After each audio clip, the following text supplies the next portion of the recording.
Arestado ang isang lalaki at tatlong babae sa magkakahiwalay na operasyon sa Quezon City matapos umunong magbenta ng fertilizer at pesticide online.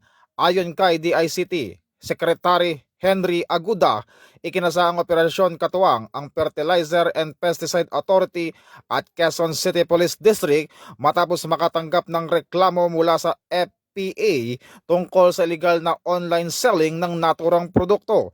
Paliwanag ng kalihim, ipinagbabawal ang online selling ng fertilizer at pesticide, maging ito man ay legal, dahil may mga kaso rin ng counterfeit at smuggled na produkto na delikado sa agrikultura at kaligtasan ng publiko.